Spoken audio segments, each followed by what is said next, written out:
Radio. I'm Andrew Donaldson. One of the smartest human beings on the planet has deigned to join us deep from within his lair. Michael Siegel, sir, how are you? I'm good. How are you? Not too bad. I'm joking for those of you that are not watching on YouTube or the Big Talker Facebook page. He is deep inside a couple doctors ago TARDISes with his background today. So Yep. very Try to mix it up every now and then. it's not the industrial look. There's a lot of wood. I don't know what you would call this motif exactly. Um, Yep. Fascinating. Speaking of crazy eccentric geniuses, Time magazine has had their one day of the year where people actually pay attention to them, which is their Person of the Year award, and they have deigned to put it upon the head of one Elon Musk. I'll just lay my biases on the table and then let you run with it. I love his space stuff. I'm highly skeptical of his Tesla stuff because I think it's a subsidized Ponzi scheme. And I really don't like most of the personal stuff of how the man conducts himself in public. But I'll leave the floor to you. What do you make of Elon Musk Times Man of the Year? Probably my opinion is very similar to yours. It's very mixed. I think the SpaceX stuff has been pretty incredible. There's things that they are doing that I am not happy about, which we'll talk about in a bit. But as with you with Tesla, I'm a little bit more skeptical of many of the things they're doing and whether that's going to be a very big success. And yeah, there are things he has done personally that I've disagreed with. But from my perspective, as a scientist, as an astronomer, SpaceX is the big thing. And I think he has made some really impressive things there. The SpaceX launches have gone very well. They have been very innovative. He pointed out when he started this that, when you launch a rocket, dropping the first stage into the ocean is like throwing away a 747 every time you fly. And landing it and refurbishing it is not cheap either, but it's certainly cheaper than building a new one. And it's pretty incredible to watch them return these first stages. It looks like something out of a science fiction movie where they, come down and touch down on their tail. But anything we can do to save money taking us into space is a good thing. There's been a lot of controversy in the last few months over billionaires in space. You had the Jeff Bezos Blue Origin thing, and of course Elon Musk's thing. And I think Branson has already flown on the first Virgin flight and so forth. And there are a lot of people who are saying, well, they should solve problems on Earth, or, it's terrible that space is being taken over by billionaires and so forth. I am of a very different opinion. And certainly my opinion is not representative of, scientists or astronomers in general. It's just my opinion. But I think that many of the things many of the things that are coming around with these billionaires are good. When you talk about space travel, what they are doing is a very small part of it. I don't think a lot of people realize how big an industry space is. We have dozens and dozens of launches every year by governments, by other agencies all over the world. So this is just a very small part, but it's an important part because being able to work outside of government strictures, they're able to experiment and innovate and do things like land your first stage instead of throwing it into the ocean. And so I think this is one of those places where billionaires could make a difference if they make some discovery that makes getting into things into space much cheaper. That doesn't just benefit them, that benefits everyone. We have a lot in space. We have communication satellites, we have GPS satellites. Much of our economy is dependent on what's going on in space. I don't think it's kind of invisible to a lot of people how integral space is to their everyday lives. I mean, just the GPS system alone is a huge part of what we do. And so the biggest problem with getting things into space and getting people into space is that it's expensive. It is incredibly expensive, thousands of dollars per pound to get someone into space. And so if these billionaires can make innovations that cut that cost substantially, the force multiplier effect it gives to NASA, to the Chinese Space Agency, to the European Space Agency is enormous. And then that benefits the taxpayers. They get more bang for their buck for the money they're investing in NASA and other things. One thing you talked about, and you've written about this before, so I want to ask you so you can explain it to folks. Um, since he is a private entity and he's willing to put a massive amount of money and research and effort into this sort of thing, something like the Starship program where we get these spectacular failures, but you've talked about like we see the social media videos of them crashing and burning, but you're explaining that the way they're doing that, that kind of constructive failures is actually exponentially faster than the processes that we previously had for developing a heavy lift rocket like that, isn't it? Yeah, it can be faster because they have a little bit less bureaucracy and so forth. And one of the things about NASA is I don't want to say they're risk averse because anytime you put things into space, it's very risky.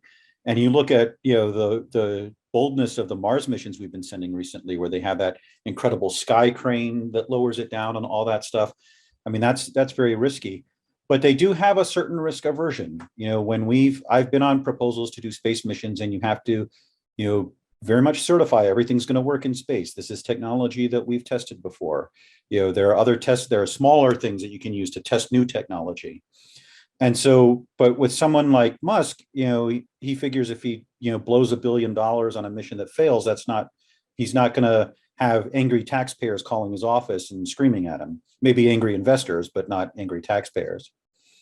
Yeah, and the Department of Redundancy department joke actually started with NASA. A lot of people don't realize that from the mid to late '60s. One I of mean, the I'm very positive on NASA. I mean, Yeah, they're who I work with and for, and there's a lot of stuff they do that's amazing. They are, I think, underrated in terms of their efficiency in many ways, um, in the way they dole out grants, in the way they run grants, and so forth. But it is a government agency, and so that brings with it certain strictures, certain controls, certain accountability to politicians who are not always as invested in getting the science and making the most of the science and the technology, but in you know thinking about these in terms of budget and politics and how it looks to the public. I'm going to ask you an unfair question, but it's just because it's something that's been on my mind a little bit. We're using a new version of old technology here. We're back to using capsules. We're back to doing stage launch rockets. Was the shuttle program on the whole? I know we got a lot of data out of it, we got a lot of usage out of it, but was the shuttle program as a whole, was that a mistake? Was that a sidestep that maybe didn't advance us as much as we thought it did? Because it seems like we're just recycling the old technology now in a new way, and that middle step doesn't seem like a whole lot of stuff carried over. No, because I don't think it was a waste because there are different ways you want to do different things. Um, the original, if I remember my history correctly, the original plan for the shuttle was that it would just carry astronauts. And using a space plane to carry people and then using a heavy launcher to lift equipment is probably a better use of our resources than having what we eventually ended up with, which was something that did both. Now, there were reasons for that, and it was very successful in what it did. It was able to capture and repair satellites. It was able to launch and maintain Hubble and so forth. But I think the lessons we learned from the shuttle program and the technology going forward is going to be good. I think we will see. I mean, certainly, I think the Virgin Galactic is using more of a space plane design. I think that idea of a space plane was not a mistake. I just think it's not appropriate for what we're trying to do right now. Yeah, and I don't think a lot of people realized how big the orbiter was. I know I didn't until I saw it up close in person because it had to land at Little Rock where I was stationed on top of the 747, and that thing is darn near as big as the 747. You just don't realize it because you always see it from a distance. That is a huge piece of equipment by anybody's standard. Yeah, if any of your reader or listeners are ever in the Washington D.C. area, there is near the Washington airport is basically a hangar that's the extended version of the Air and Space Museum, and it's just filled with aircraft and spacecraft, and they have one of the orbiters there, as well as the Enola Gay and a few other things. And it's just a wonderful trip if you're into aerospace at all. Definitely worth your time to go there, and you can see the orbiter up close and personal. One of the actual ones that flew in space. I can't remember which one it actually is. I think maybe Endeavor. Yeah. One more question on the space stuff, then we're going to get back down to Earth. When it comes to Elon Musk and SpaceX, uh, the first phase of this, for lack of a better term, has worked great. They've gotten astronauts into space now. They're working on their heavy lift capability. What's the next step for them that they're working on? And is it going to be as smooth a ride as the first stage was for them? Because they seem to be getting maybe a little bit more pushback now that they're spreading out a little bit more. The one thing that they're getting a lot of pushback on right now is the satellite system, the Starlink satellite system. This is a system of thousands of satellites that are supposed to establish satellite communications to the entire globe. And there are two concerns here. One, for me as an astronomer, is that they reflect light, and these are passing through telescope. When you're putting your telescope on the sky, these are passing through images, and you get trails of these across your image, which makes it difficult to do science. They're even, I think, in a higher orbit than Hubble, so they even can be seen in Hubble images. Musk has said, well, we should put telescopes in space, which is a great thing to say. But just to give you a price comparison, it costs $10 billion to put up the James Webb Space Telescope, which is going up next week. It cost $1 billion to build a 30-meter telescope that's 10 times as big on the ground. So it's not cheap or easy to put things in space. The other concern with the satellite system is the potential for Kessler syndrome. If you've ever seen the movie Gravity, it shows sort of a dramatized version of that, where there's a concern about satellite collisions and the creation of space debris, and whether you could get so much debris, sort of a chain reaction up there, that it becomes impossible to travel in space. His spacecraft have automated thrusters that should help them avoid collisions, but that's not a guarantee. I mean, we've seen spacecraft collide and create messes before. Does the spacecraft's automatic piloting work better than the Tesla automatic piloting? I hope so. Yeah, me too. We're talking to Michael Siegel, who is a bona fide spacecraft operator and an astrophysicist and an astronomer and all kinds of big words that I barely understand. Smart guy. We're going to continue with him on Heard Tell Radio right after this.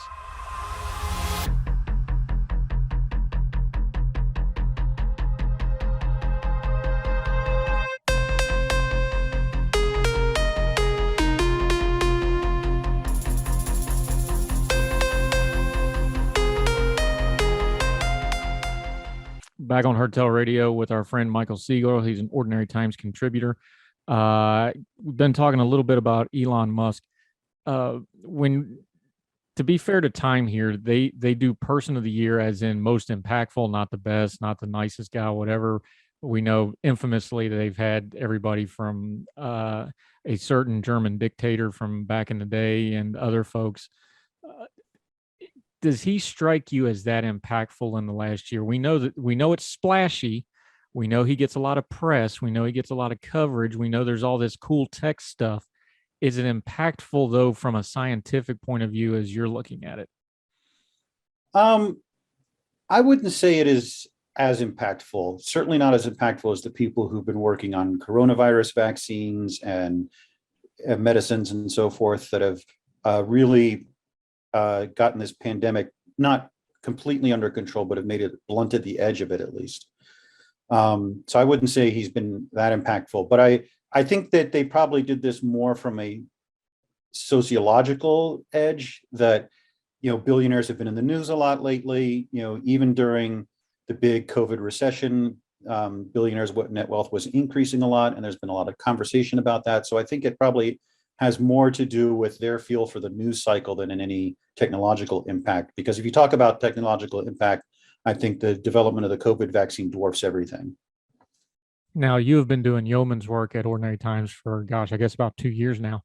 You've kind of become our go-to COVID guy for a couple different reasons. One is you're good at it, and two is you have some inside knowledge and information on some of the science behind it, and you're really good at explaining big words to people like me that don't understand big words. Omicron is the buzz of the day. There seems to be a developing narrative that this particular variant is going to spread pretty rapidly, but it's not nearly as severe on the whole. Is that an accurate statement? Because that seems to be the consensus that's developing here. I don't think we have enough information to say that right now. It is certainly, we have enough information to say that it's more infectious. It's taking over from Delta very quickly. One of the things about these variants is, Delta was twice as infectious as the original strain, but these things grow exponentially. So that means it's going to infect in 3 cycles, 8 times as many people, in 5 cycles, 32 times as many people. Omicron appears to be about twice as infectious as Delta. So it's going to take over very rapidly. And it has in South Africa and other places. As for whether it is milder, I think it's much too early to know. We don't have enough information on who is vaccinated, who is not, who has had prior infections, who has not. Both of those can mitigate later infections of COVID. Uh, it takes usually a couple of weeks from infection to death for someone who goes through that. So I don't think there's enough information to know. I think it behooves us to be cautious. I think we will probably see mask mandates coming by, and I think people should, if you haven't been vaccinated, get vaccinated. There's really good reasons to believe the booster will help a lot with Omicron. There was just a result out this morning that shows that those who are double vaccinated have about 70% resistance to severe illness.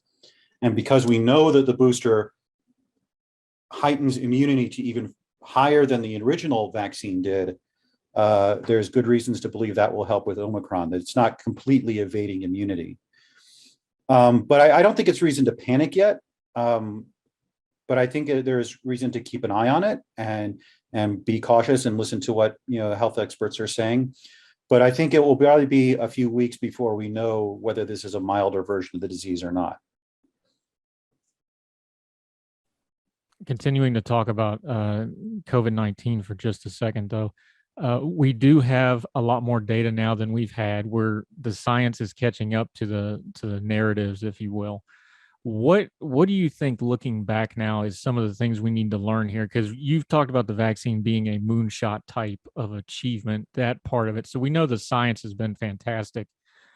Structurally, though, in the country, what do you think that we've found out now about how we do health? Like the National Institute of Health, obviously, Dr. Fauci has become a lightning rod, but that whole organization, is there things there just systematically that we need to review on how this process has gone, regardless of which side you fall on a lot of these issues? I think one of the things we need to learn from this is to have better communication with the public about uncertainties. Especially, that's one of the things I'm trying to emphasize with Omicron. We don't know yet. And the fact that we might know within a few weeks is already science at the speed of light. This is not something that you would have thought we were capable of 5-10 years ago. But I think we need to do a better job of stating, this is what we know now, this is what we think, and not stating them with these uncertainties and saying that any doubt of that is, disputing the science or being anti-science. There are things we know very well and, shouldn't be, you don't need to argue about, but there are times, I think, when we've been a little too certain about things that turned out not to be necessarily the case.